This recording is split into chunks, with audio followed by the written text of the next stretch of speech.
Nós começamos a nossa série na semana passada, uma série chamada Origens. Se você não conseguiu acompanhar pelas redes sociais, você está vindo hoje pela primeira vez nessa série. A gente tem usado o texto base de Atos capítulo 2, especialmente o versículo 42, para nos nortear nessa série. Em Atos 2:42, o escritor desse livro de Atos, que é Lucas, ele traz 4 características fundamentais da igreja primitiva. O livro de Atos começa com Jesus fazendo uma promessa de que iria para o Pai, mas não nos deixaria órfãos. Aliás, isso termina o Evangelho de Lucas.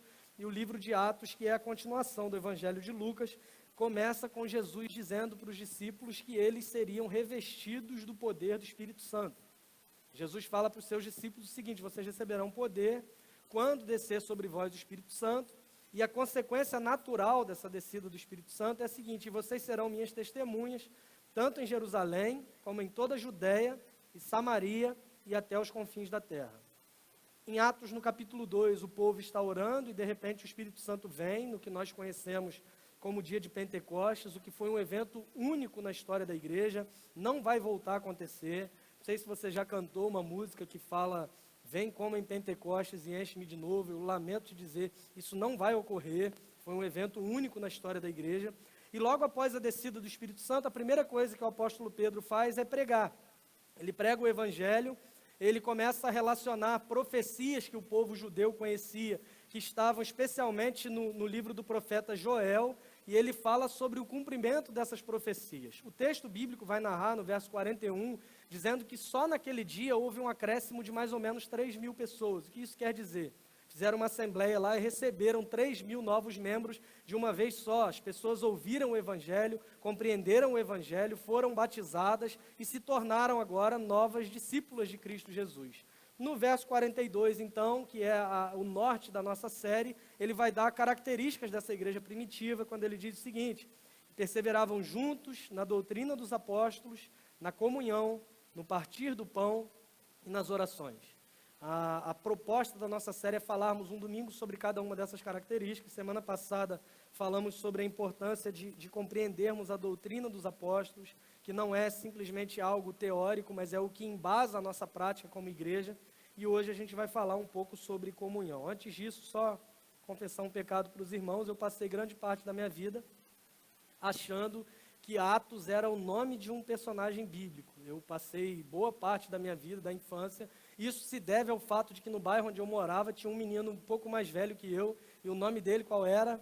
Atos. A mãe e o pai dele não tiveram misericórdia dos alunos da escola bíblica dominical e colocaram esse nome. Eu cresci achando, mas cresci sem entender também o sobrenome. Eu falei: nossa, que nome estranho, dos apóstolos. Já vi dos santos, da Silva, das Dores. Agora, dos apóstolos é um sobrenome muito estranho para mim. Graças a Deus eu fui aprender isso tem um pouquinho mais de 10 dias, mas eu aprendi isso, que Atos dos Apóstolos significa os Atos dos Apóstolos. Parece meio óbvio, não é? Não sei se você também achava que era o nome de alguém, mas Atos dos Apóstolos, para você que não sabe, não é o nome, mas significa exatamente Atos dos Apóstolos. E é a narrativa da história da igreja cristã. Por falar em história, eu estava lendo essa semana, não me lembro quem, de manhã eu já não lembrava e esqueci de ver ao longo do dia, mas algum pastor, teólogo, alguém publicou em alguma rede social, falando que a igreja,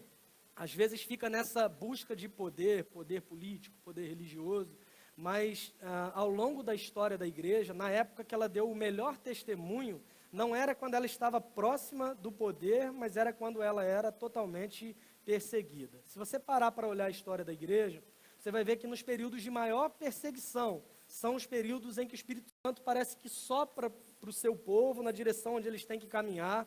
Os grandes avivamentos que a gente experimenta ao longo da história, a grande maioria desses momentos marcantes na história da igreja se dá em um tempo de perseguição. É fato que ao longo de toda a história, muitas grandes batalhas a igreja teve de travar.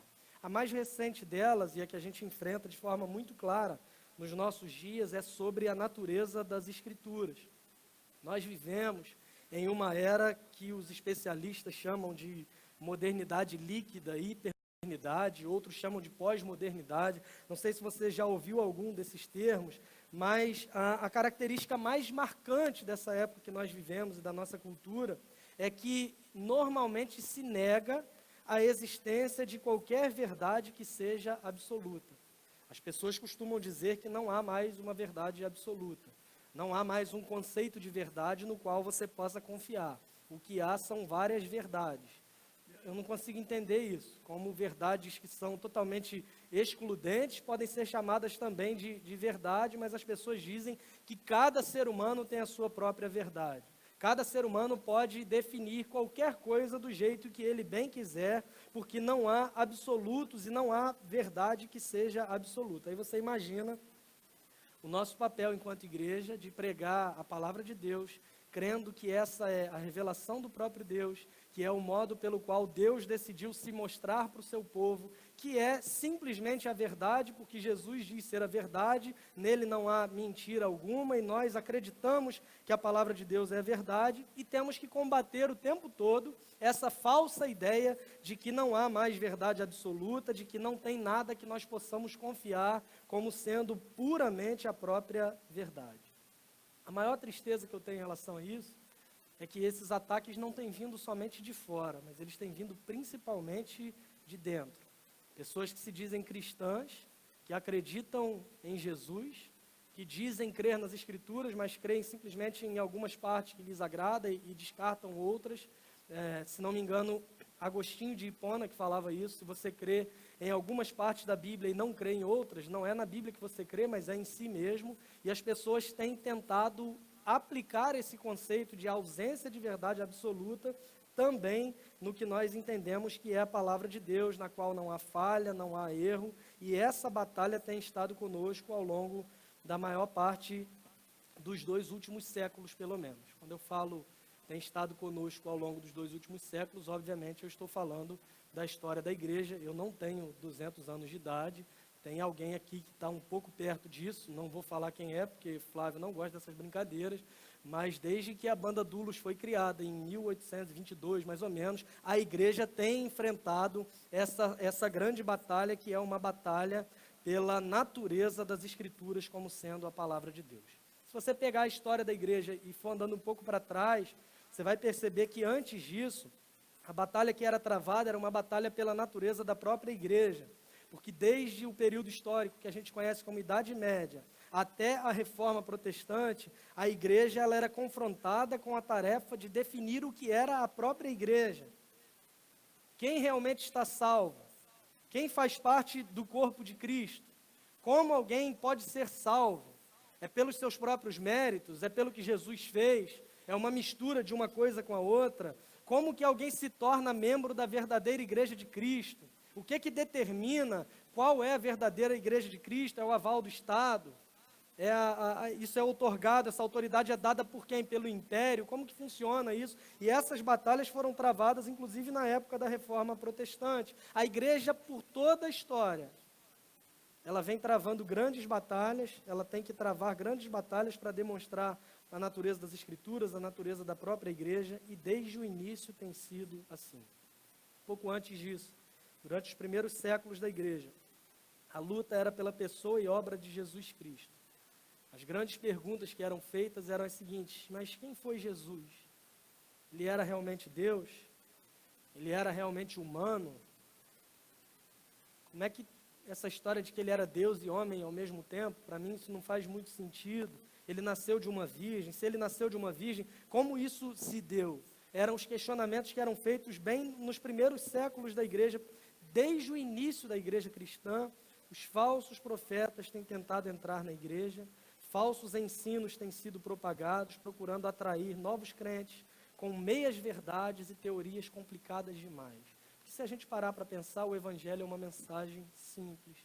É tão simples que às vezes parece que falta alguma coisa. Somente a fé, somente a graça, isso parece muito simples. Eu quero colaborar com Deus na minha salvação. Eu quero dar a minha contrapartida ao que Cristo fez por mim, porque eu não consigo entender, eu vivo numa cultura do mérito. Para mim não faz sentido alguém me dar o maior presente que eu poderia receber e isso não me custar nada. Nós temos às vezes essa tendência de ganhar um presente e você querer dar um presente também para quem te presenteou, porque a gente parece que está devendo alguma coisa. E entender a graça de Deus é entender que nós somos devedores o tempo todo. Desde o início, a mensagem do Evangelho parece tão simples, que por toda a história, elementos têm sido acrescentados, teorias têm sido construídas para nos fazer pensar que a mensagem do Evangelho não é suficiente para nós, porque ela é simples demais. Perto do final do primeiro século, os falsos mestres estavam apresentando doutrinas contrárias à fé que foi dada por Deus ao seu povo. Eles estavam dizendo que Jesus não era de fato Deus. Eles estavam dizendo que Jesus não era quem ele dizia ser. Em vez disso, eles apresentavam as suas próprias teorias sobre quem ele era e o que ele fazia. Essas eram as circunstâncias que envolviam a Igreja de Cristo na ocasião da escrita da primeira carta do apóstolo João, e eu te convido a abrir lá. É sobre o primeiro capítulo de 1 João, que a gente vai falar um pouco hoje, abordando a questão da comunhão.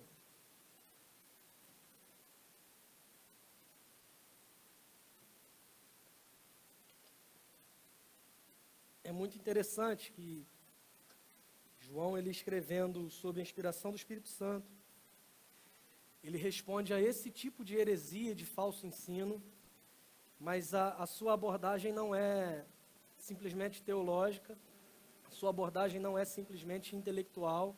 Ele está querendo mostrar para esses falsos mestres que ele não está disposto a respondê-los no campo intelectual da coisa. Mas ele começa a falar no seu livro, nessa carta, sobre essa questão da comunhão, a comunhão dos santos. Não apenas a comunhão que os irmãos, os santos de Deus, o povo de Deus tem uns com os outros, mas também a comunhão que nós temos com Deus. Ao longo desse livro, eu te encorajo a ler a primeira carta de João, aliás, as três. Não é muito longo, você consegue facilmente ler isso em um dia, ou que seja ao longo dessa semana, mas ao longo dessas cartas você encontra esses temas: verdade, amor, comunhão.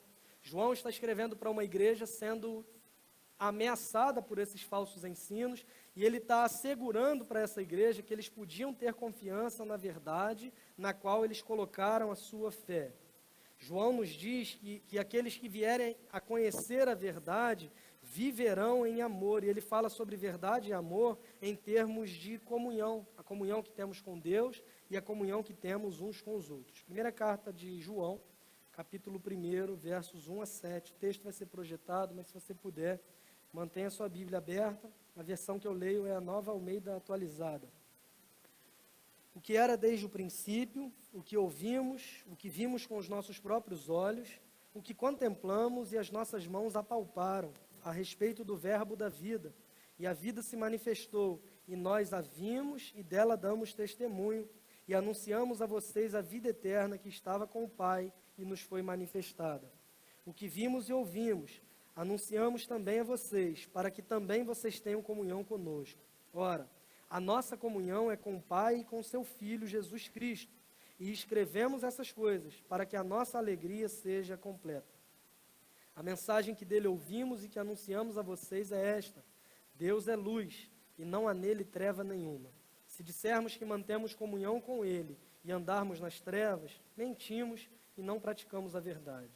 Se andarmos na luz, como ele está na luz, mantemos comunhão uns com os outros, e o sangue de Jesus, seu Filho, nos purifica de todo pecado. Vamos orar? Deus, obrigado pela tua palavra essa que é a revelação do Senhor para nós. Palavra inerrante, palavra infalível, palavra que nós podemos confiar, porque é a palavra do próprio Deus. Nesse momento, o Senhor aplique as verdades das Escrituras aos nossos corações, para que a gente viva uma vida coerente com a fé que a gente professa. Que seja assim, oramos no nome de Jesus. Amém. A palavra comunhão aqui é a tradução de uma palavra grega que traz a ideia de uma nova vida que é possível de nós termos, de comunhão entre uma nova vida que nós temos uns com os outros por meio do Espírito Santo que habita em nós. É fundamental a gente entender que o Espírito Santo ele habita em todos aqueles que são filhos de Deus. Como um ser humano pecador é declarado filho de Deus, única e exclusivamente por meio da fé em Jesus. Então, nós professamos a nossa fé em Jesus, nós passamos a ter comunhão com Deus por causa disso, e automaticamente o Espírito Santo habita em nós, ou seja, temos comunhão com Deus, e esse mesmo Espírito que habita em nós faz com que a gente tenha e desenvolva também a comunhão uns com os outros. Eu não sei, mas aqueles que são cristãos há mais tempo, evangélicos há mais tempo, no final, talvez na década de 80 e comecinho da década de 90, tinha um grupo de louvor. Na época não era comum ainda ter banda, essas coisas, mas tinha um grupo de louvor que se chamava Koinonia. Não sei se você já ouviu falar, mas eles desenvolveram várias das músicas que a gente chamava de corinhos ou cantos congregacionais, eram desse grupo de louvor, e a palavra traduzida para comunhão é exatamente a palavra koinonia. O que isso significa? Que eu tenho comunhão com Deus, e essa comunhão com Deus traz como consequência a comunhão que eu tenho com os outros. Partindo desse princípio, nesse primeiro capítulo, nesse trecho que nós lemos, João ele nos ensina algumas coisas, e é sobre essas coisas que eu queria conversar com você hoje à noite. A primeira delas, a gente vê ainda no primeiro verso, quando ele aborda a certeza da comunhão.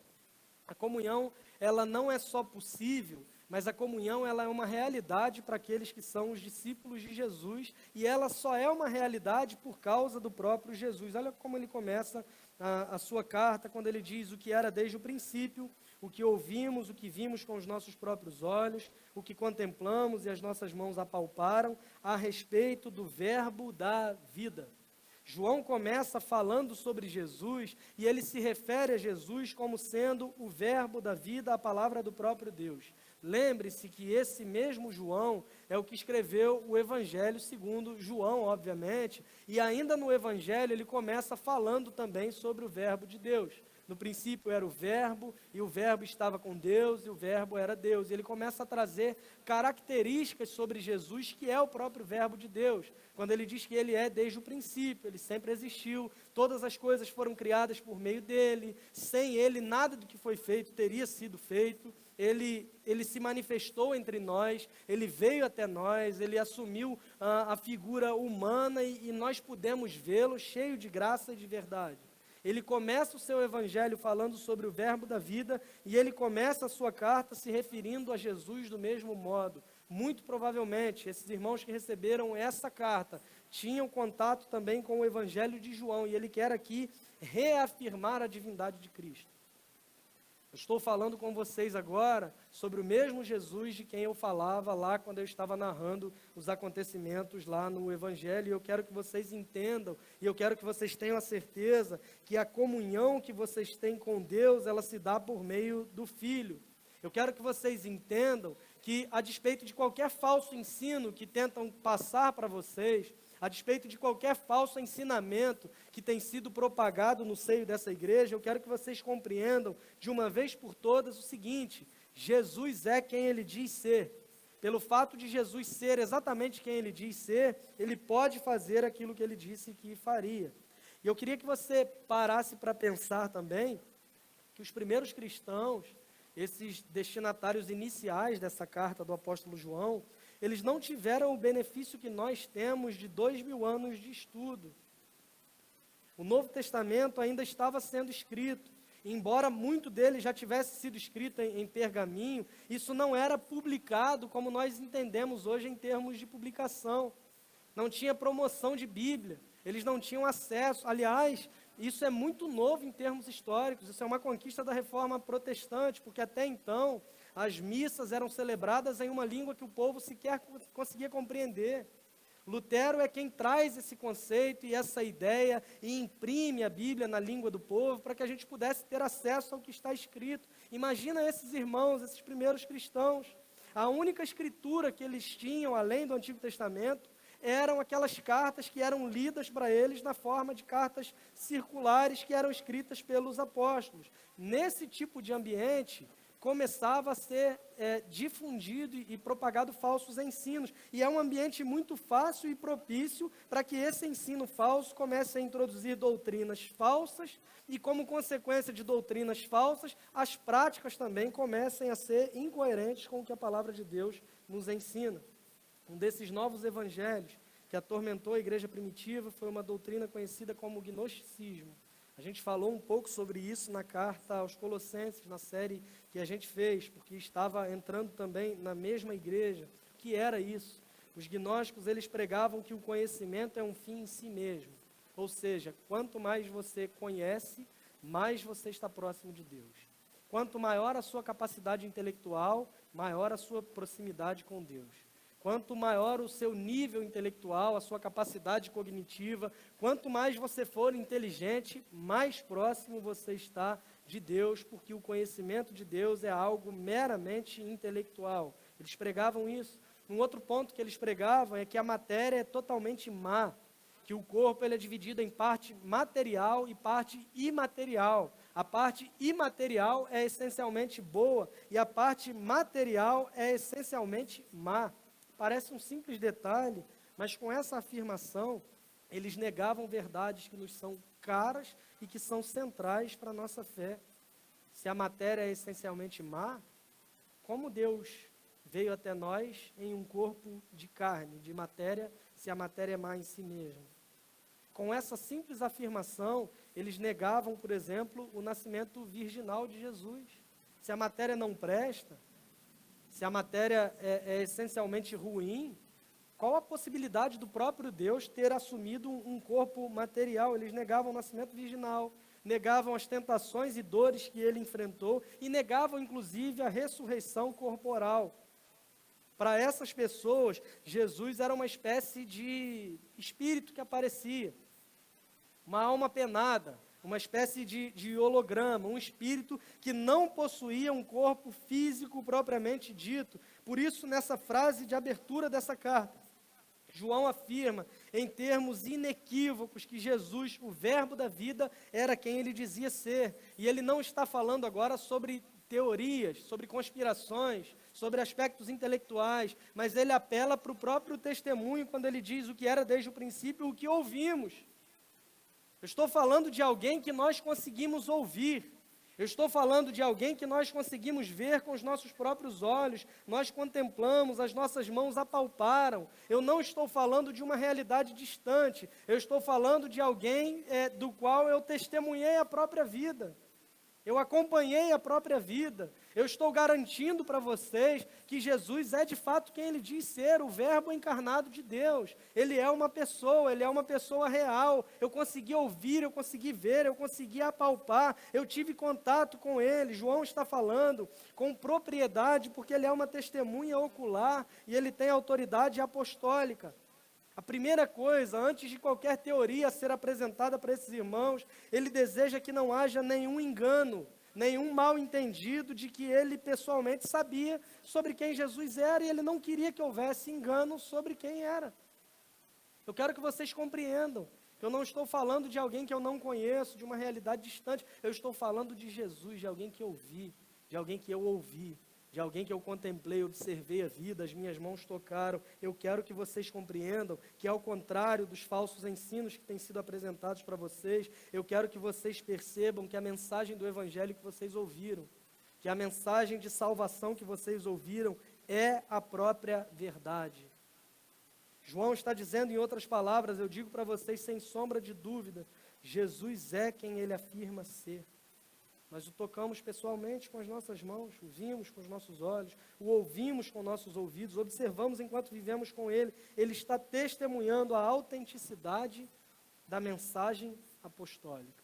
Essa doutrina dos apóstolos que a gente falou de semana passada, essa mensagem do Evangelho, eu estou afirmando para vocês que essa é a própria verdade. Vocês podem ter certeza que é possível ter uma comunhão com o Pai, porque essa comunhão se dá por meio de Jesus, que é a expressão perfeita de Deus, que é o caminho, a verdade e a vida, e nenhum homem vai ao Pai senão através dele. João está dizendo, eu não estou preocupado com interpretações intelectuais, com teorias difíceis de entender. Eu estou falando para vocês sobre uma pessoa, e essa pessoa é de fato quem ele diz ser. Parece uma realidade muito distante da nossa, mas se a gente parar para analisar o que acontece nos nossos dias, não é tão diferente assim. Muitos hoje tentam reinterpretar a natureza de Cristo. E as pessoas não têm problema com quem Jesus é. O Tim Keller fala isso no seu livro Fé Cristã na Era do Ceticismo, que ele fala que as pessoas não têm problema com Jesus. Mesmo quem não é cristão, mesmo quem não entendeu o Evangelho ou finge não entender o Evangelho, ainda assim essas pessoas não têm problema com a pessoa de Jesus. Eles dizem que Jesus é um bom homem, um homem sábio, um profeta, uma porção de outras coisas e outras qualidades. Eles não têm problema com a pessoa de Jesus, eles têm problema com a singularidade de Jesus. Eles têm problema porque Jesus diz, eu sou Deus. E se ele diz, eu sou Deus, ou você acredita nele, ou ele é um mentiroso, ou ele é um louco, ou ele é de fato quem ele diz ser. Eles têm problema quando Jesus diz que não há outro caminho pelo qual os homens possam ser salvos, porque isso não combina com a nossa cultura. Porque as pessoas dizem que não há verdade absoluta, e vem Jesus dizendo que não há outra possibilidade, que não há outro caminho. Que história é essa? O importante é ter fé no coração, não importa em quê. A arte de viver da fé, só não se sabe fé em quê. Andar com fé eu vou, que a fé não costuma falhar. Falhou tanto que falhou até o português, né? Porque não está correto falhar. Mas tudo bem. As pessoas procuram afirmar que o que importa é crer em alguma coisa, é se apegar a alguma coisa, é ser religioso, porque Deus é bom demais para mandar pessoas religiosas para o inferno. E a gente vê a bondade de Deus em tirar pessoas religiosas do inferno e trazer para o seu próprio reino. A mesma realidade que a igreja enfrentava naqueles dias, das pessoas tentando reinterpretar as palavras de Jesus de acordo com o que elas querem entender, nós enfrentamos também hoje. João está dizendo para esse povo, eu quero que vocês compreendam isso. Não importa o que tem tentado ensinar para vocês, Jesus foi um bom homem, foi um profeta, um professor sábio, foi tudo isso, mas além disso, vocês têm que entender que ele é o Filho unigênito de Deus. Vocês têm que entender que ele é o próprio Deus encarnado. Vocês têm que entender que ele é o único caminho e o único meio pelo qual os homens podem ser salvos. Irmãos, nós temos que crer nisso também. O que nos diferencia de qualquer outra religião do mundo é exatamente isso. Nós não adoramos um profeta que veio em nome de Deus, não, nós adoramos o próprio Deus que veio em carne, que nasceu de uma virgem, uma manjedoura, que morreu na cruz como pagamento pelos nossos pecados, que ressuscitou corporalmente da sepultura. Jesus ressuscitou fisicamente e ele prometeu que um dia voltaria com poder e glória. Nós só temos comunhão com Deus Pai por meio de Jesus, porque ele é quem diz ser e ele fez o que disse que faria e que nós éramos incapazes de fazer. Só é possível que tenhamos comunhão com outros irmãos por causa do Espírito Santo que ele colocou em nós, e é por isso que João enfatiza a certeza da nossa comunhão se nós estamos em Jesus. Ele começa falando sobre comunhão, mas antes disso ele fala sobre quem é Jesus, porque no verso 2 ele continua, e a vida se manifestou e nós a vimos, e dela damos testemunho, e anunciamos a vocês a vida eterna que estava com o Pai e nos foi manifestada. O que vimos e ouvimos anunciamos também a vocês, para que também vocês tenham comunhão conosco. O objetivo dele, de que essa igreja tenha comunhão com ele e com todos esses que estão presentes na escrita dessa carta, se dá porque Jesus é quem ele diz ser de fato. Ele enfatiza a certeza da nossa comunhão em Jesus, só que ele tem mais a dizer sobre comunhão. A partir do verso 3, da segunda parte, até o verso 7, ele vai dizer, ora, a nossa comunhão é com o Pai e com seu Filho Jesus Cristo. E escrevemos essas coisas para que a nossa alegria seja completa. A mensagem que dele ouvimos e que anunciamos a vocês é esta: Deus é luz e não há nele treva nenhuma. Se dissermos que mantemos comunhão com ele e andarmos nas trevas, mentimos e não praticamos a verdade. Se andarmos na luz, como ele está na luz, mantemos comunhão uns com os outros, e o sangue de Jesus Cristo, seu Filho, nos purifica de todo o pecado. Primeiro ele fala sobre a certeza da comunhão, e agora ele nos dá algumas características do caráter dessa comunhão. Essa comunhão, ela é de que natureza? Quais as características dessa comunhão? Como que ela funciona? O que ela produz? Sexta-feira no Globo Repórter, mas João não espera sexta-feira no Globo Repórter, ele começa a narrar aqui a partir da segunda parte do versículo 3, quando ele diz, ora, a nossa comunhão é com o Pai e com seu Filho Jesus Cristo. A primeira característica que ele traz é que essa comunhão, ela é pessoal. Os falsos mestres diziam que Jesus era uma espécie de holograma, uma alma penada, como a gente consegue compreender hoje. João está dizendo, não, Deus não é essa entidade distante e implacável. Jesus não é essa entidade totalmente distante de nós, mas Ele é pessoal. Ele é alguém que pode ser visto, ouvido, tocado. Ele é alguém que pode ser conhecido. Há quem diga ainda hoje que pelo fato de Deus ser transcendente, ou seja, Ele está muito além de nós, nós não podemos conhecê-lo, porque nós somos presos e limitados. Eu gosto do que um homem chamado Francis Schaeffer diz sobre isso. Ele fala, embora não possamos conhecer a Deus completamente, podemos conhecê-lo verdadeiramente. Nós somos limitados, presos ao tempo e ao espaço, e a gente está falando de um Deus que é eterno, soberano sobre todas as coisas, que sempre existiu, que vai existir para sempre, que governa sobre todas as coisas, que criou todas as coisas, que é Espírito, e uma série de coisas que a gente não vai conseguir compreender na totalidade, porque se na nossa mente coubesse o Deus eterno e imortal sobre todas as coisas, Ele não seria o Deus eterno e imortal sobre todas as coisas, porque Ele seria menor que nós.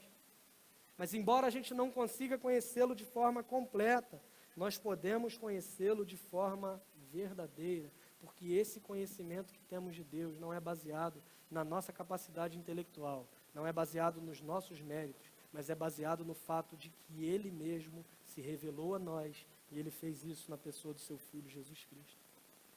A grande maravilha do que nós chamamos de encarnação, que é o fato de Deus se fazer carne, habitar entre nós, se tornar um de nós, é que Ele fez isso para que pudéssemos conhecê-lo, é que Ele fez isso para se revelar a nós de uma maneira que nós pudéssemos entender. Então, quando nós falamos sobre um relacionamento pessoal com Jesus, é sobre isso que nós falamos, conhecer a Deus e ser conhecido por Ele. A nossa comunhão com Deus é algo pessoal. Nós podemos ouvir Deus, nós podemos falar com Deus e termos a certeza de que Ele também nos ouve. Não é uma realidade distante. Eu não preciso cumprir uma série de requisitos para conseguir chegar num nível de entendimento que me permita conversar com Deus, não. A única coisa que eu preciso é ter o meu coração quebrantado, reconhecer que eu sou um pecador, que eu necessito de um Salvador. Não é pela minha moralidade, não é pelos meus costumes, não é pelo que eu sou capaz de fazer, porque as pessoas interpretam errado. As pessoas esperam de um cristão uma vida moral perfeita, sendo que o Evangelho é justamente o contrário. É reconhecer que eu não consigo ser perfeito. É reconhecer que eu não consigo agradar a Deus pelos meus méritos. É reconhecer que eu sou incapaz de me aproximar de Deus pela minha capacidade, pela minha moral, pelos meus bons costumes, pelas minhas escolhas. Eu não sou capaz e eu reconheço imediatamente, eu preciso de um Salvador. E é nesse momento que eu sou abraçado pela graça de um Deus que me ama, que sabe que eu sou incapaz, mas que enviou o único capaz, que é o seu próprio Filho, para fazer de nós pecadores, filhos seus aceitos na sua própria família. Essa é a beleza do Evangelho. Essa é a mensagem que nós temos que entender quando nós falamos de encarnação de Cristo, que a nossa comunhão com Deus é possível somente por causa do que Ele fez, porque havia uma barreira entre nós. Havia uma barreira entre nós e Deus, conhecida como pecado, e ela era para nós intransponível. Nada do que nós fizéssemos seria capaz de romper essa barreira e nos levar novamente a Ele. Ele veio até nós, Ele ofereceu para nós um meio, Ele proporcionou para nós um novo e vivo caminho pelo qual nós podemos entrar com ousadia e intrepidez, porque esse caminho nos foi garantido pelo próprio Jesus, é o que diz o escritor aos Hebreus. A grande beleza do Evangelho é que não depende de nós em absolutamente nada. Que não depende das nossas forças, da nossa inteligência, da nossa sabedoria, absolutamente nada disso. Nós temos comunhão com Deus e essa comunhão se dá unicamente pelo que Jesus fez por cada um de nós. Só que quando temos comunhão com Deus, isso deve ser evidenciado em certa medida. E a forma de nós conhecermos se essa comunhão com Deus é verdadeira é se nós temos comunhão também com o povo de Deus. É muito importante que a gente não negligencie esse elemento do que João está dizendo. Na primeira parte do versículo 3, ele fala que é somente conhecendo Jesus que você pode ter comunhão com os santos. Vamos ler lá a primeira parte do versículo 3, quando ele fala o seguinte: o que vimos e ouvimos, anunciamos também a vocês, ou seja, eu quero que vocês conheçam sobre quem é Jesus, para que vocês também tenham comunhão conosco. Somente conhecendo Jesus, eu posso ter comunhão com o povo ao qual Jesus comprou com seu próprio sangue. O que as Escrituras estão dizendo aqui, que a palavra de Deus nos diz aqui, e João enfatiza ao longo de toda essa carta, é que se você realmente tem comunhão com Deus, necessariamente você tem comunhão com o povo de Deus. João está casando as duas realidades e dizendo que a comunhão com Deus produz inevitavelmente a comunhão com o povo de Deus. Um dos maiores problemas que a gente enfrenta na igreja hoje é que alguns membros de igreja evangélica, não discípulos de Jesus, membros de igreja evangélica, enxergam a comunhão como sendo algo opcional. Ah, não, eu quero crer no evangelho, essa mensagem eu creio de fato, mas pessoas são muito complicadas. Eu não quero me envolver, não quero ter relacionamento com ninguém. A igreja é para mim um lugar que eu vou assim, me dá uma paz de espírito. Tem dia que a gente vai, sai de lá bem, sai de lá animado, e aí eu vou embora, e aí eu passo a semana, é tanto problema durante a semana, eu vou me envolver ainda com o povo de Deus, se o povo do meu trabalho, da minha casa, já me dá um monte de dor de cabeça, aí eu vou perdendo a força, vai me desanimando, eu não gosto de pessoas. Eu não gosto de me relacionar, ou eu tenho medo de me relacionar porque eu já sofri muito em relacionamentos anteriores. Então eu me blindo, porque eu não quero sofrer, porque eu não quero me envolver. A comunhão para mim se tornou algo opcional, e aí eu passo a semana toda mal, até que na semana que vem eu vou na igreja de novo. Para quê? Para adorar a Deus junto com o seu povo? Não, para recarregar as minhas energias. As pessoas pensam isso. Vir à igreja é para sair daqui se sentindo bem, e eu tenho uma notícia horrível para você hoje. As grandes transformações às vezes acontecem, já tem um saindo, não estou brincando. O Diego estava de manhã, tocando, brincadeira. As grandes transformações que acontecem normalmente não são quando nós saímos daqui animados, mas quando a gente sai daqui para baixo, percebendo o quanto nós somos pecadores e o quanto nós dependemos de Deus. Igreja não é um lugar para você ir se sentir bem.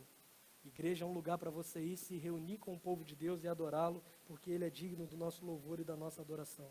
João está dizendo que a consequência lógica e óbvia de alguém que tem comunhão com Deus é ter comunhão também uns com os outros. O plano de Deus para o seu povo é que eles tenham comunhão com o próprio Deus e também tenham comunhão uns com os outros.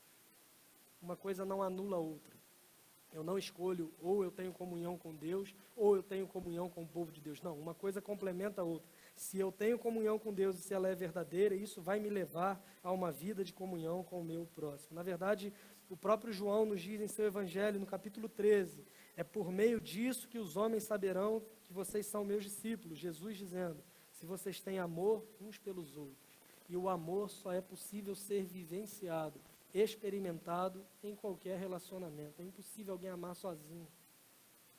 É impossível alguém demonstrar um amor que seja verdadeiro se isso não se dá em um relacionamento com o próximo. E há inúmeros mandamentos no Novo Testamento para a igreja, que todos eles têm a ver com demonstrar isso aos outros, amar uns aos outros, perdoar uns aos outros, servir uns aos outros. Tudo isso só é possível quando nós estamos em comunhão, que é resultado da comunhão que nós temos com o próprio Deus. O caráter da comunhão, então, em primeiro lugar, ela é pessoal. Em segundo lugar, João fala sobre o objetivo dessa comunhão e sobre o que ele está dizendo para esse povo, quando ele diz no verso 4, escrevemos essas coisas para que a nossa alegria seja completa. A comunhão produz alegria. Ele está escrevendo para que a nossa alegria seja completa, porque a alegria completa é estar satisfeito. Alegria completa é estar plenamente satisfeito em Deus, estar em paz com Deus e em paz também com seu povo. E a única coisa que nos traz paz com Deus e com seu povo é o que nós chamamos de comunhão. Esses falsos mestres, os gnósticos, como alguns antes deles também, como alguns depois deles, e como a gente vê ainda hoje, eles usavam a religião para controlar os outros. Pensa que absurdo, alguém usar um poder religioso para tentar manipular os outros. Tenta imaginar um cenário assim, que é até difícil da gente pensar, mas nos nossos dias, tenta imaginar, sei lá, um pastor querer obrigar os membros da igreja a votar no candidato dele. Um negócio absurdo, distante da nossa realidade, que a gente não consegue ver por aí, e a gente não consegue nem imaginar de tão absurdo que é. Era mais ou menos o que se fazia, manipular as pessoas pelo medo.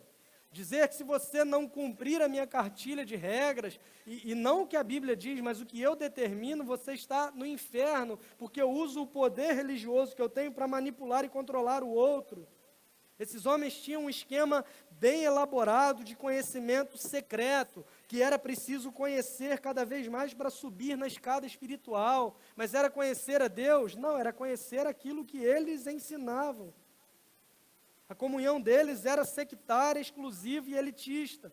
E João diz que a nossa comunhão com Deus e com o seu povo não é assim, porque não depende da nossa intelectualidade, não depende dos caprichos de outros seres humanos, não depende da nossa capacidade de saber, conhecer, memorizar, porque isso tudo, essa comunhão é baseada na justiça do próprio Cristo, aquele que veio em carne, que deu a sua vida por nós e ressuscitou dentre os mortos. E se nós colocamos a nossa confiança nele, se nós cremos nele para a nossa salvação, automaticamente estamos em comunhão com Deus, e essa comunhão gera uma comunhão também com o seu próprio povo. Por isso que a comunhão produz essa alegria, essa paz ao invés de pânico. É muito simples. O Deus Todo-Poderoso, Ele não é contra nós, mas nós temos comunhão com Ele. Ele é por nós e, pelo contrário, não é contra nós, mas é por nós. E se Ele é por nós, quem será contra nós? É o que Paulo pergunta escrevendo aos Romanos. É muito simples, isso não nos traz pânico. Isso nos traz paz, porque a gente compreende que esse Deus pessoal, Ele está do nosso lado por meio da fé que depositamos em Jesus. Ele quer se relacionar conosco e, como consequência disso, Ele quer também que nós nos relacionemos uns com os outros. Essa comunhão, ela é pessoal, ela produz alegria e paz. E no verso 5 também, João vai nos dizer em outras palavras que essa comunhão, ela é absoluta quando ele diz: a mensagem que dele ouvimos e que anunciamos a vocês é esta: Deus é luz e não há nele treva nenhuma. Deus é luz e não há nele treva nenhuma. Essa é uma declaração importante. Essa é uma declaração absoluta sobre a natureza de Deus. Ao contrário da filosofia gnóstica, que dizia que Jesus não poderia ter vindo em carne, João está dizendo que Jesus não apenas veio em carne, mas ele é luz e nele não há treva alguma.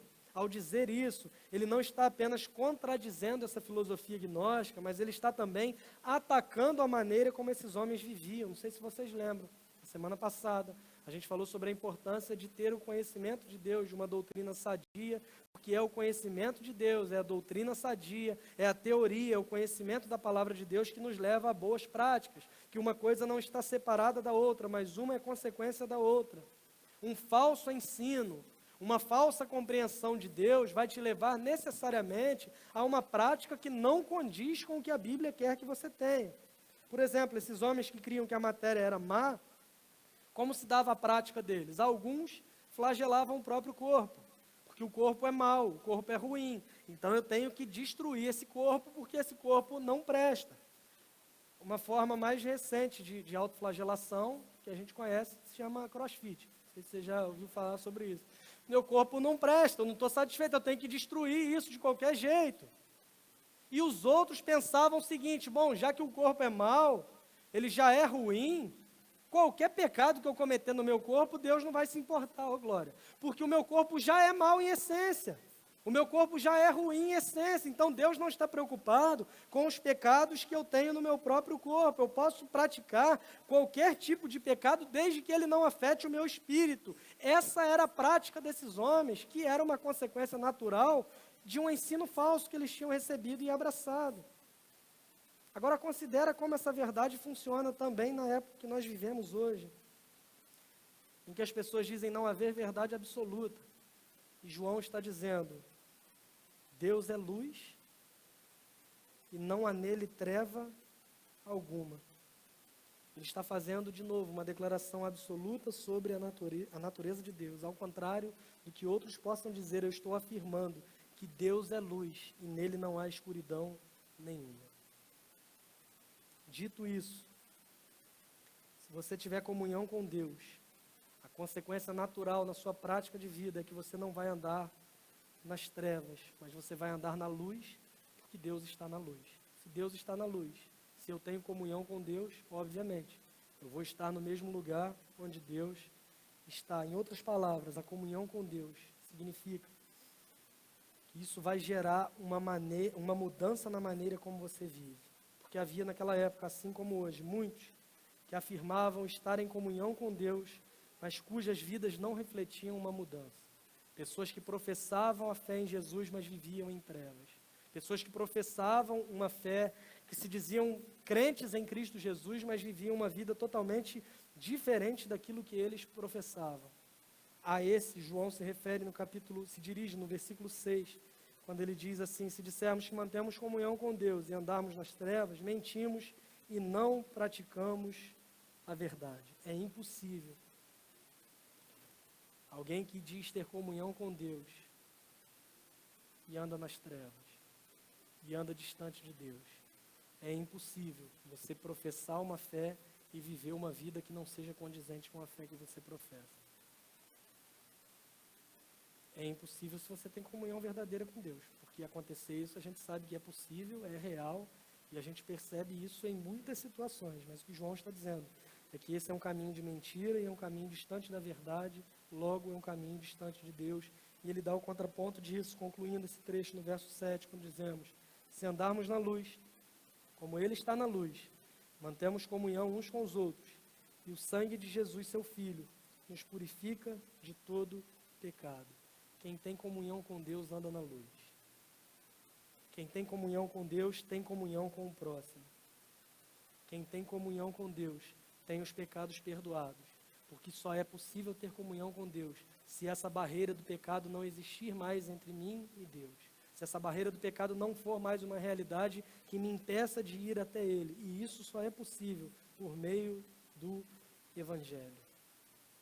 O sacrifício perfeito realizado por Jesus. Quem nós éramos, inimigos de Deus, separados dele, incapazes de satisfazer a justiça de Deus, porque somos pecadores desde sempre, desde os nossos primeiros pais, Adão e Eva. Diante dessa incapacidade, Deus envia Jesus para viver essa vida perfeita, e ele cumpre toda a exigência da lei de Deus, porque ele vive de forma perfeita. Ele agrada a Deus completamente, mas ele resolve abraçar a nossa condenação, o nosso pecado. Ele se entrega em uma cruz, assumindo a culpa pelo nosso pecado. E por causa disso, do que ele fez, da mensagem do Evangelho, nós que éramos seus inimigos, hoje temos paz com Deus. É o que Isaías profetiza 700 anos antes da vinda de Jesus, quando ele diz que ele foi ferido por nossas transgressões, moído por nossas iniquidades, e o castigo que nos traz a paz estava sobre ele, e por causa das suas chagas nós fomos sarados.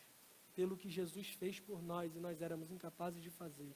Essa relação foi refeita e nós temos comunhão com Deus, única e exclusivamente por causa de Jesus. O que morreu, mas venceu a morte, ressuscitando corporalmente ao terceiro dia e provando que o sacrifício foi aceito. Esse Jesus prometeu que um dia voltaria, mas enquanto não volta, ele continua conosco por meio do Espírito Santo, por meio da comunhão do seu povo, esse povo que vive em comunhão uns com os outros, como resultado da comunhão que tem com Deus por meio do que ele fez por nós. É somente pelo Evangelho do início ao fim. Não é uma mensagem simplesmente que transforma pecadores em filhos de Deus. Além disso, o Evangelho é a forma pela qual nós enxergamos todos os aspectos da vida, porque é a boa notícia de que Deus fez por nós aquilo que nós éramos incapazes de fazer, porque Jesus é quem nós somos incapazes de ser. Que essa boa notícia molde a nossa forma de viver e que seja assim para a glória de Deus.